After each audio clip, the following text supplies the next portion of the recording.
it's our favourite opener to speak over. Fuck, where is it? It's right here. Oh, yum! Devine Classics. I like green bananas and pink ice cream. Wobbly jelly makes me scream. Mums and burgers are pretty cool, but I like Devine Classics. best of all. Devine Classics. Yeah. Cream caramel. Oh, that's good. That's Want good. to lick my lips. Eat them for breakfast, lunch, and tea. It's Zac's Devine Classics. Review, you see. I love that it just switches back to my voice for the very last part. Now, for anyone who's a bit confused, we have to explain both sides of the segment.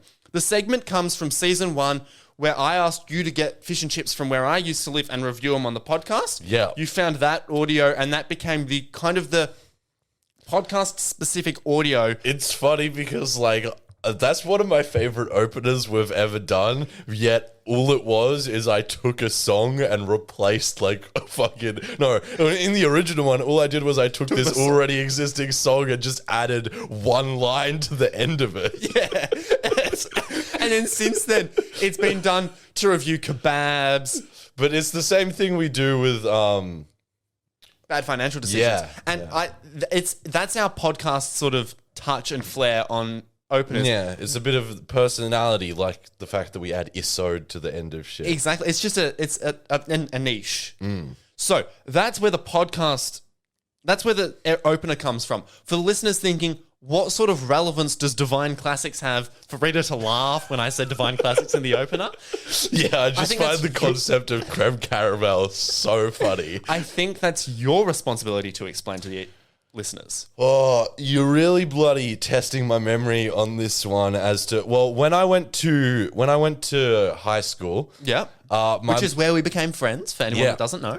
my mum would always pack me Devine Classics creme caramel in my lunch, and it just ended up getting a sort of like cultish following amongst my friends. Yeah.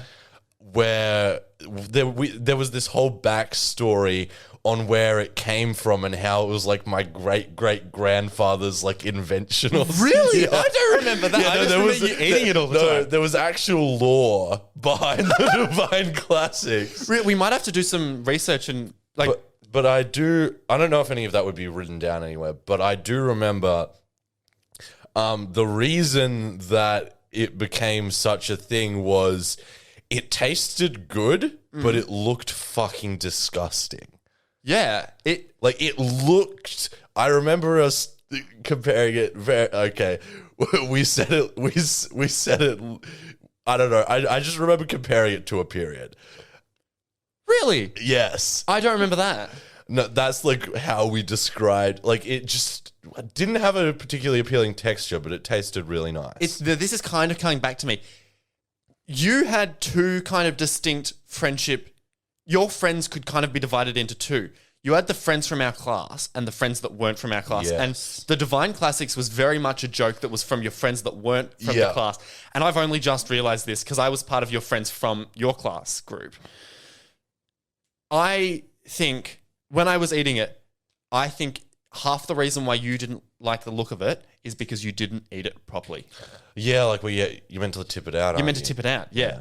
So, this is my Devine Classics review, you see. Okay. Devine Classics Creme Caramel. Firstly, I was like, I'll flip it up. You're meant to take the lid off, flip it upside down, squeeze it out onto a plate, and then the creme caramel sauce is at the bottom and it kind of pours down. Right. The packaging says, really easy to get out. All you do is squeeze the sides and that sort of triggers it. It's really not hard to get out of the tub. I had to like shake it and tap it. And because it's like... You just said it's really not hard. It is really hard. It is really hard. It is really fucking hard. Because it's like custody, but I knew there was a sauce at the bottom. I didn't want to make a mess. So I was like tapping it and shaking it. Really fucking hard to get out of the tub. Was not happy with that.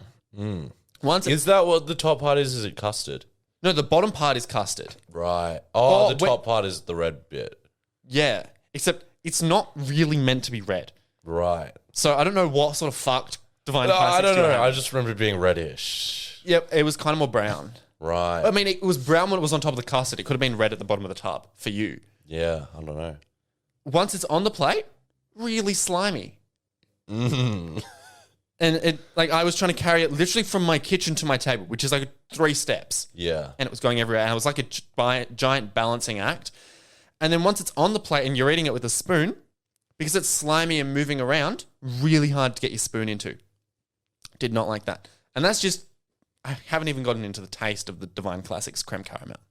The custard doesn't really taste like custard. I don't know if you remember that. Well, is it custard? It's meant to be custard. Right. But custard isn't meant to be solid.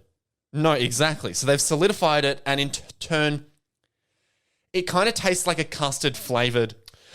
Yeah, like, you know when you get like a custard donut and you bite into it and you're like, that's not custard. Yeah, it's not custard. It's something that's custard flavored, and for something that's meant to have custard in it, I don't think you can swap out the custard for something that's meant to be custard flavored. Anyways, the custard, not that custard flavored. Really don't like it. The sauce, love the sauce. I could have a thing full of sauce. It's probably definitely not healthy for me. Are we going to review the Tim Tam McFlurry on the show? Why not? Overall, I would like to give the Devine Classics a score of 3.5 out of 5. Nice.